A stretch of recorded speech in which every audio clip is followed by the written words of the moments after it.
Assalamualaikum warahmatullahi wabarakatuh. Perkenalkan, nama saya Mutia Fadilah, NIM 21042312.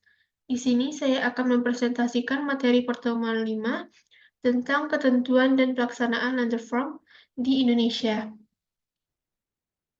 1. Pengertian Landesform. Pengertian Landesform di Indonesia dibagi atas dua bagian, yaitu 1. Landesform dalam arti luas yang dikenal dengan istilah Agrarian Reform atau panca program yang terdiri dari 1. Pembaharuan hukum agraria, penghapusan hak-hak asing, dan konsepsi-konsepsi kolonial atas tanah. 3. Mengakhiri penghisapan feodal secara berangsur-angsur. 4. Perombakan mengenai pemilikan dan penguasaan tanah, serta hubungan-hubungan hukum yang bersangkutan dengan penguasaan tanah.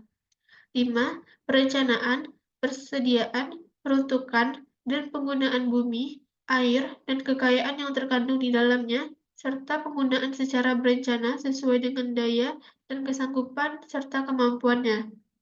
2. Landreform dalam arti sempit menyangkut perombakan mengenai pemilikan dan penguasaan tanah, serta hubungan-hubungan hukum yang bersangkutan dengan penguasaan tanah. Selanjutnya, dasar hukum Landreform.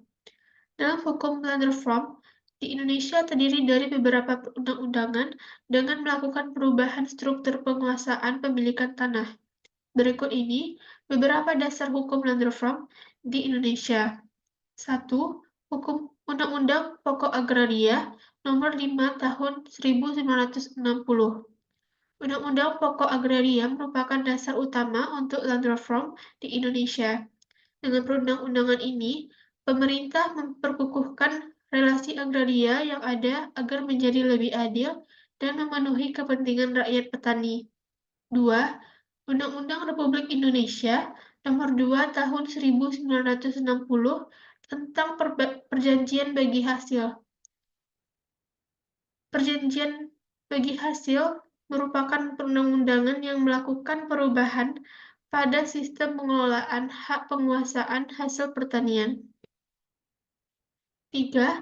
Peraturan Presiden Nomor 86 Tahun 2018 tentang penataan kembali struktur penguasaan, pemilikan, penggunaan, dan hak ekonomi tanah.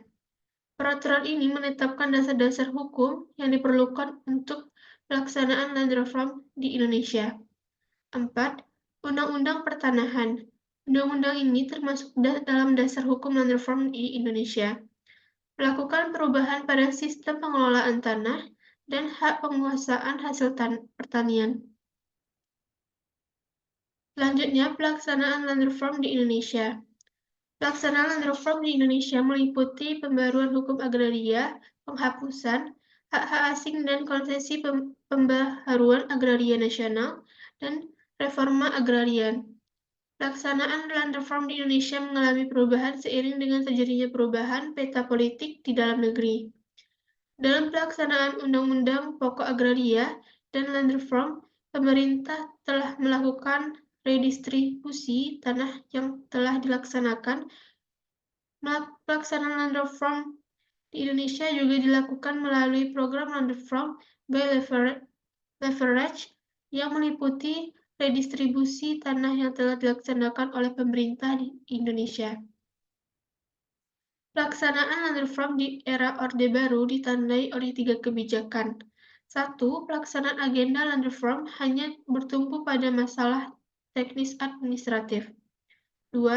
Pengingkaran atas keberadaan kebijakan pokok yang mengatur masalah agraria di Indonesia yang termaktub dalam Undang-Undang Nomor 5 Tahun 1960 tentang Peraturan Dasar Pokok-pokok Agraria. Dalam Undang-Undang Republik Indonesia Nomor 2 Tahun 1960 tentang Perjanjian Bagi Hasil. 3. Menghapuskan legitimasi partisipasi dari organisasi massa rakyat tani dalam proses land reform. Adapun tujuan land reform di Indonesia: 1.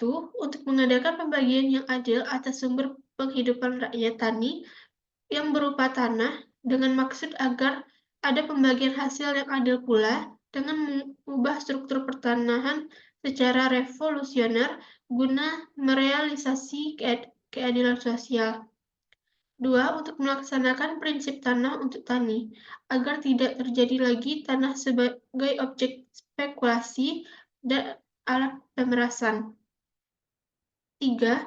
Untuk memperkuat dan memperluas hak milik atas tanah bagi warga negara Indonesia, bagi laki-laki maupun wanita yang berfungsi sosial.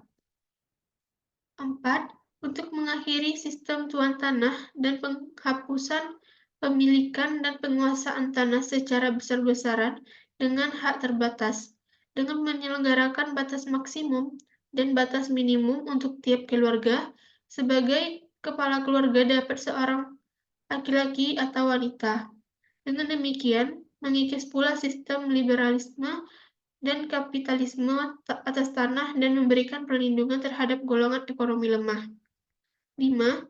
Untuk mempertinggi produksi nasional dan mendorong terselenggaranya pertanian yang intensif secara gotong royong dalam bentuk koperasi dan bentuk gotong royong lainnya, untuk mencapai kesejahteraan yang merata dan adil disertai dengan sistem perkreditan yang khusus ditujukan kepada golongan lemah.